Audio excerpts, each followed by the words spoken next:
Welcome back to the second episode of Bleach. Well, actually, not really second. 15 of Bleach 1000-Year Blood War arc. I'm the one shiny in a gold drag light look minty. And I'm the one who, even though I are glowing, the titties need to be out because that's their own light source, baby. Annie. And this is FunUntitled. We said every podcast went F you. The second episode. Again, second try for the Storenvy to invade the Soul Society. After we kicked out Aizen for being unfaithful, second try. I mean, I don't know what Taikubo could have done, but let's be fair, his writing style isn't really that great. I think about Hoiko Mundo and Soul Society arc are very similar. I mean, we all said it. But so, it starts off with Hitsugaya, right? It's Hitsugaya's fight first. Yeah. And he's fighting Basby, with Matsumoto, or Rangiku, or whatever you want to call her. It is true, you did mention that her face was all cute face-like, and I'm like, you're right. Where's her sexy face? And her hair's a bit more blonder. Or that could be a lighting. Don't get me wrong, Rangiku makes cute faces, but normally they keep the same head shape so you know if that's Orihime or Rangiku. Every time I saw her, I was like, nah, that's either Ichigo's mom or Orihime. Oh, it's Rangiku, I should have known. Shit, Rangiku's the hot orange hair one too. Like, I understand, like, duality of woman, but come on, she's the sexy one. Give me sex appeal. Especially didn't help when you cut off the boobs. I also identify female characters in Bleach by the boobs. Because Hitsugaya fight Basby, and it shows them kind of winning because something about vacuumed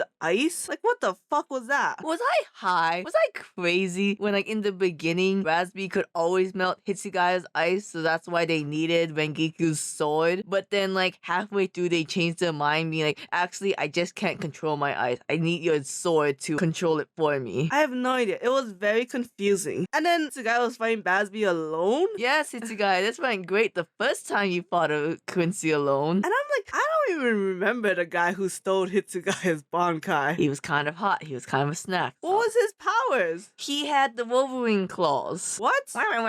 We didn't get to see the fight. That's another thing about Bleach. A lot of the fights happen off screen. Like, it doesn't make sense to me that, like, this is, for example, Soi Fon, she fought the guy that took her Bankai, and then we do the second try. And it's like, okay, but I didn't see how you fought him the first time when you had your Bankai. So, like, the second try, like, could just be doing the same thing. Did you see her? You saw it, right? You know what her Bankai is? The bazooka, right? Right. She summoned the bazooka, and that guy said, reverse Uno, and he got out, like, 10,000 guns. I didn't get what the weird purple dust thing she was doing. It's basically because Shunko is this great blast of spiritual power coming off of their bodies, specifically their shoulders and back. That's why it's a backless outfit. So I think this, like, mastery of the Shunko was what it was supposed to be. Is it supposed to look like giant butterfly wings? Not necessarily. It was very ugly. I mean, I guess you kind of saw it, but it was also, like you said, ugly. And I mean, the whole point of this was just to be like, they can't fight the Quincy's without the Bankai. But we knew that already. Yes, but in 9 days, we thought of something to defeat you without the Bankai. No, you guys didn't. You fucking didn't. Was it even 9 days between the two invasions? I think it technically was 6 days, but I just remember the song, 9 days, the world will end. But when does 9 days start? It starts when the Quincy King 1 says it starts. I mean,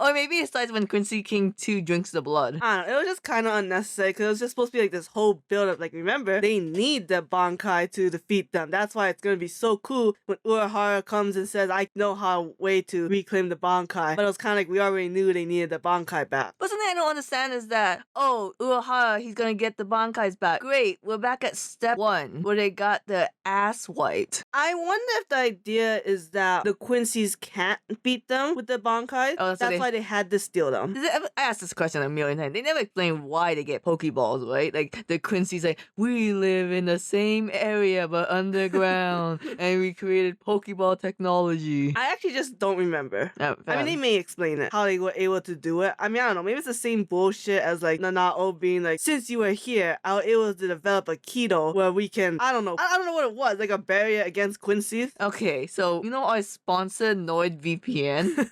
It blocks out viruses. Right. That's what she does. She blocks out Quincy's. Yes, Here's my thing though. It was like one wall. Can he not go around the wall? Yeah, can Quincy's also Or not... is he trapped? He's not trapped. No, he's definitely not trapped. It's just a wall. Can Quincy's do Shumpo, where they technically teleport in one area over and over so they're floating in the sky? I believe so, but I believe they call it something else. Something German.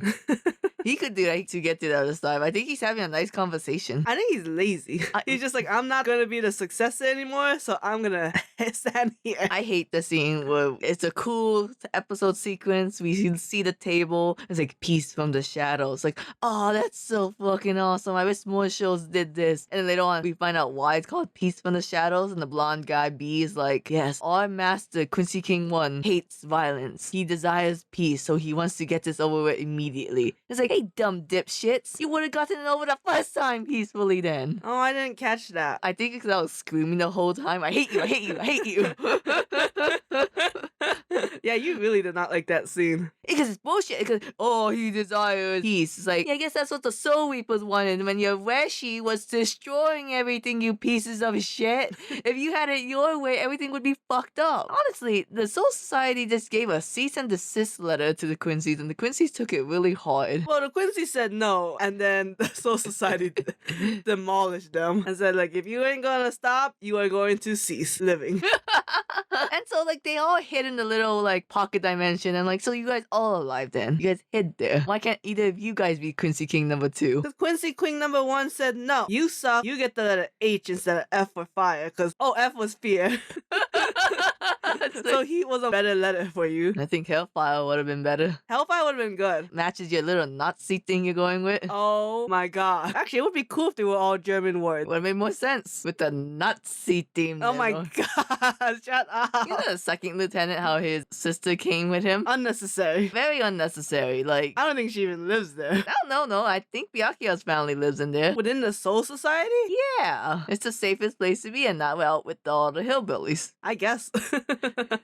I guess so. That's what Renji and Muki are, right? Hillbillies. Well, I mean, then what did they call it? It starts with an R. Oh, who cares? Let's talk about our favorite scene of the episode, where the R&D department didn't know what to do with this Aizen lookalike Storenvy, and out of literally nowhere, Mayuri comes out like a pimp daddy in a golden glowing outfit saying, yo, there's no shadow can touch me. You wanna try go in the shadows, you little lizard? Try it. There's no shadows. Unless you wanna hide underneath the shadow of my giant scientific dog. Oh wait, it glows too.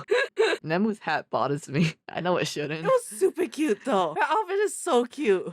She looks like an assistant to Flavor Flay.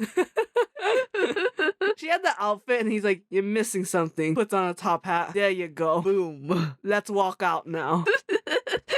He felt weird being the only one with a glowing hat. I appreciate the texture they put in the light. It would have been very hard to look at. It looked good. I don't know what he's doing in that room. Supposedly he's analyzing the Storenvy, but let's be honest, he's probably fucking around too. He reminds me of Rainbow World. If Rainbow was one color. And you know my eye bro was pissed when Kisuke called being like, I did your job for you, you're welcome. I look at that mother flipper's long nail so much. It's just really funny because like Mayuri hates Urahara.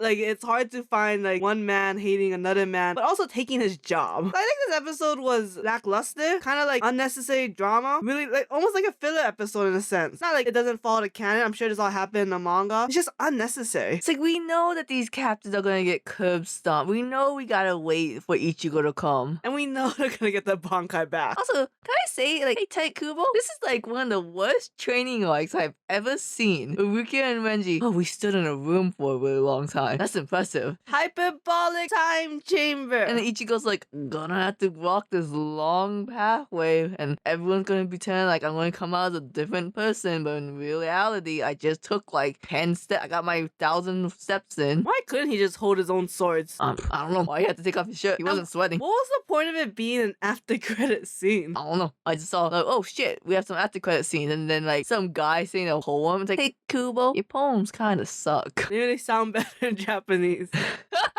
In his native language, and we pushed it in English. I hate the weird girl with the hat that's gonna kill the doggy. I don't like her for some reason. Sexism? Maybe. I don't remember her powers being that good. Like I said, only one Stern Ritter really stands out from the group, and that's Baz B. Do you think it's weird that his name's Bazby, but he's not B? All the time. I thought he was B for burning, and then it said, oh, the blonde is B for something. I don't know. We'll never know Bitch boy. anyone's name. We'll never know anyone's name except Bazby. Baz B. It's not even accurate. You don't know that. He's not B. That is true. That's what you mean. So until next week's episode where Uehara comes and wrecks shop and brings back Bankai, I guess that's it for now. I cannot wait to see all the other captains use their Bankai because Uehara has a good fight with his Bankai. The first captain now has a good fight. I don't remember if Mayuri fights, but I know Kenpachi has a good fight. I just want to see the 5th captain do something. He was so cool in the opening. Yeah, I don't know if he does anything. Ah.